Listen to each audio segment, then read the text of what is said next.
Shivacharan youth Congress లో కొత్తగా వచ్చినప్పుడు కొన్ని నేర్చుకోవాలి, లేకుంటే తెలియకుండా అడగాలి సీనియర్లని. గతంలో 2007లో దళితులను సస్పెండ్ చేసినందుకు చాలా దారుణ పరిస్థితులు అయింది.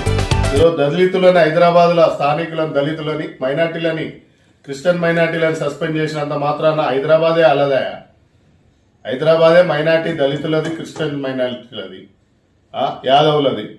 అట్లాంటి దళితులని, మైనార్టీలను నువ్వు సస్పెండ్ చేసుకుంటా పోతే స్టేట్ ఎగ్జిక్యూటివ్ మీటింగ్ పెట్టినప్పుడు మాకు షియాబుద్దీన్ అని ఇన్ఛార్జ్ ఉండే, పెండతోని, ఎడ్ల బండ్ల పెండతోని, గుడ్లతోని, టమాటాలతోని కొట్టి ఉరికిపిచ్చిరు కేరళ ఇన్ఛార్జ్ వచ్చిన. ఆ పరిస్థితులు తెచ్చుకోకు శివచరణ్. ఎందుకంటే రాబోయే కాలంలో దళితులను అవమానించిన, మైనార్టీలను అవమానించిన, క్రిస్టియన్ మైనార్టీలను అవమానించిన, బీసీలను అవమానించిన కాంగ్రెస్ పార్టీకి బలం ఆలే. నేర్చుకో. ఎందుకంటే నువ్వు చాలా చిన్న ఏజ్ ఉండొచ్చు.